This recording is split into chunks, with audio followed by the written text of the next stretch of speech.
Hi everyone, welcome to another episode of App Wars. So in this episode, I thought I'll do a usability or user experience comparison between Netflix and HBO Max. So to begin with, let's look at HBO Max's logo. So in the context of other apps out there that do streaming, it does look like HBO Max has a colorful logo which is going to stand out. It's very similar to Quibi in that sense, but in Quibi's own words, they're not really in competition with Netflix and HBO Max. So clearly, they do stand out. If you look at Prime Video or Showtime or Netflix, they seem to be pretty mainstream in terms of the logo itself. But it does look like HBO Max has done a good job, and their marketing team has also done a concerted effort in looking at. Launch of HBO Max and the color schemes of all their Twitter brands under AT&T, and was able to launch all of them together, make those changes on launch day. So that was pretty cool.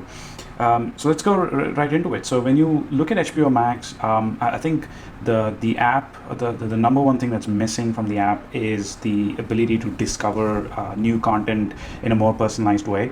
So that's actually two things missing. So personalization is missing. Even the discoverability aspect of it can be improved as well. But given that the app was just recently launched, I'm sure there's going to be a ramp up in terms of features that we'll see in the app in the coming weeks. But clearly, there's some things missing today that Netflix boasts and does a really good job of having. So when you compare this with Netflix, like I said, discoverability is a huge plus for Netflix with recommendations as well. The other thing also that Netflix does a good job is with previews. So when you look at previews, they are built for the mobile phone, so that you look at the previews in portrait mode on the mobile phone, and then you actually are expected to watch these TV shows on landscape mode on the phone, but pretty much you're going to be enjoying them on your TV. HBO Max comes with none of these features.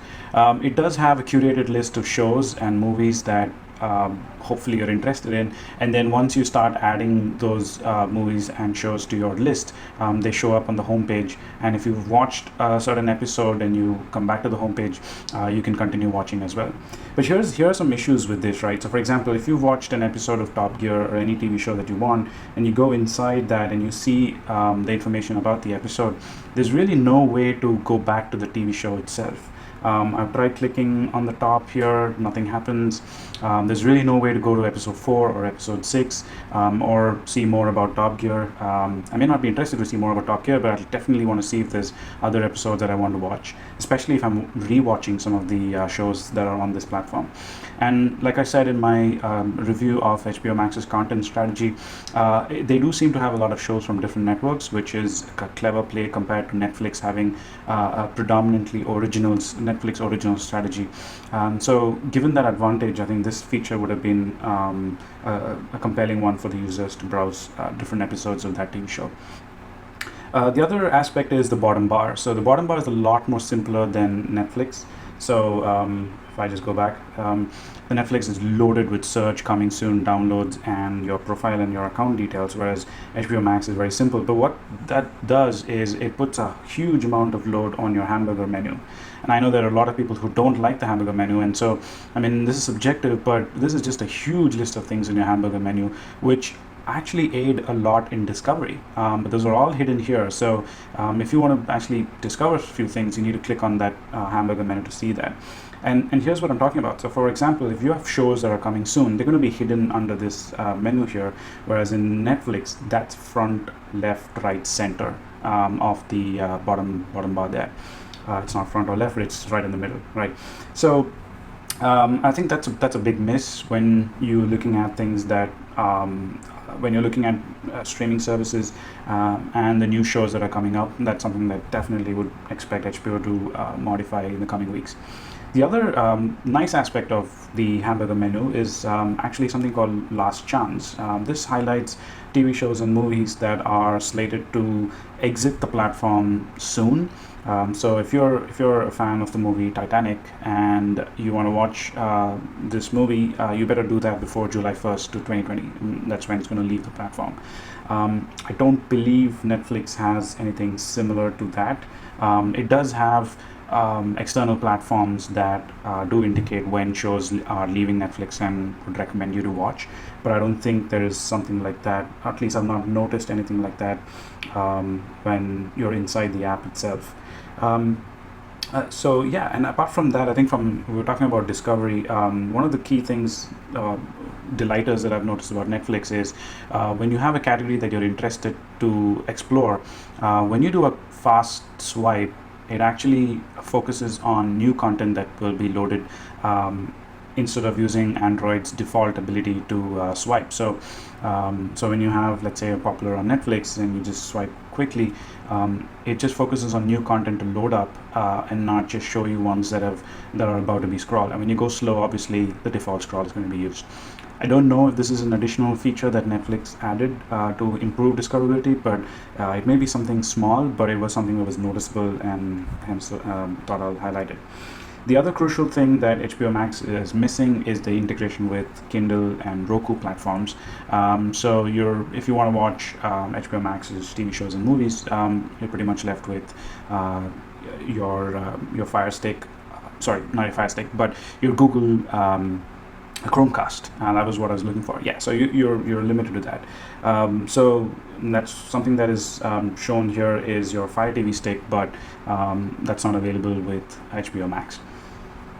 Apart from this, downloads are easy to access. Once you go into your menu, it does show you downloads and the shows that you can continue watching. To me, overall, the app is good in terms of since this is just a launch version that we're seeing, but generally the animations are pretty slow, and I wonder why it takes that extra half a second to animate and show all of these. Maybe it's a little bit pleasing to the eye, but I'm looking for quick results, and if these shows and images have already been loaded, you should just be able to show them quickly instead of having those animations. So if I'm on search, if I click on coming soon, or if I click on downloads, as well as if I go to home, it just works, and it's pretty quick that way. So just wanted to mention about the hamburger icon. So what Netflix has done with the hamburger icon is just put it to some of the not so important aspects, which is your my account details and switching profiles. But when you actually browse through TV shows and movies, it's fairly straightforward. And as you can see, if I'm going to be browsing the phone with one finger and right-handed, it just helps to have everything at the bottom bar so that I can quickly move through. Obviously, anything more than 5 icons here is going to be a crowd, but for now, it just looks like Netflix doing a good job with the overall experience, keeping it clean, flooded with a lot of shows to discover and movies as well, but not taking away from the experience, not delaying you from getting from one screen to the other like what HBO Max does. So let's compare the two players, the video players itself, where you're probably going to be spending the most amount of time watching your favorite TV shows and movies. So one thing that I find very interesting about HBO Max is the sheer amount of effort and menu options you have for their the font and the font color that you want for your subtitles. So this seems very interesting, and I can't understand why they would have done that. And the other is they don't have any controls that are, and so if you look at the font, actually, they're pretty cool in terms of the different fonts that you've got, but I don't know if that is useful. The other thing is there's no controls on the screen itself. The controls are here, so if you're going to be watching with one hand, you've got to do all of this to forward or rewind. It's pretty 2000s-ish UI in that sense, but it gets the job done. Volume is pretty intuitive, gets the job done, and like I said, there's no preview or trailers in portrait mode. And if you just compare that with how Netflix does it, so if you see these previews, for example,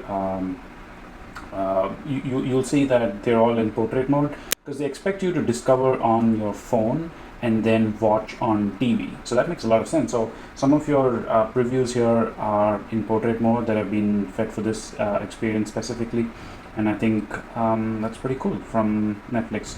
And obviously you're familiar with Netflix's video player, pretty intuitive again. One thing that I find a little interesting about Netflix is they have their own brightness control, which I'm not found to be very useful. I've liked it to be the same brightness as my phone, but with all the other things considered, I think that's probably a really tiny thing to think about.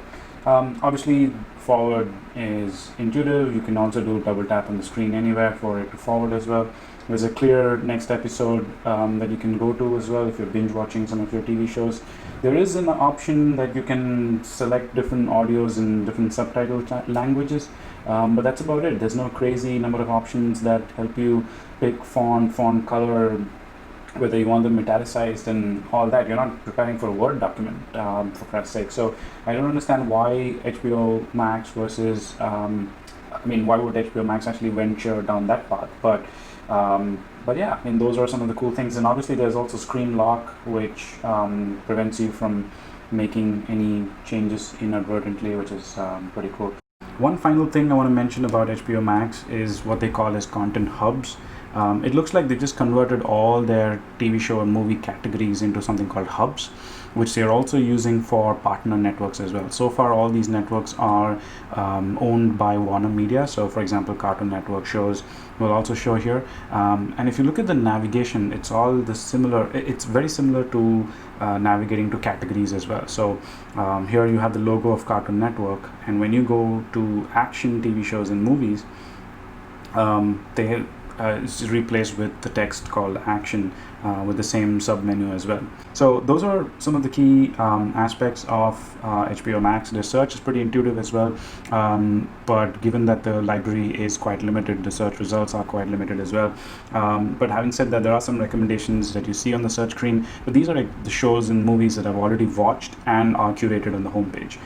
So I don't see a lot of value in showing up that as well. So that's been a quick look at HBO Max, the user experience of it. Would love to know what you think in the comments below. Thanks for watching.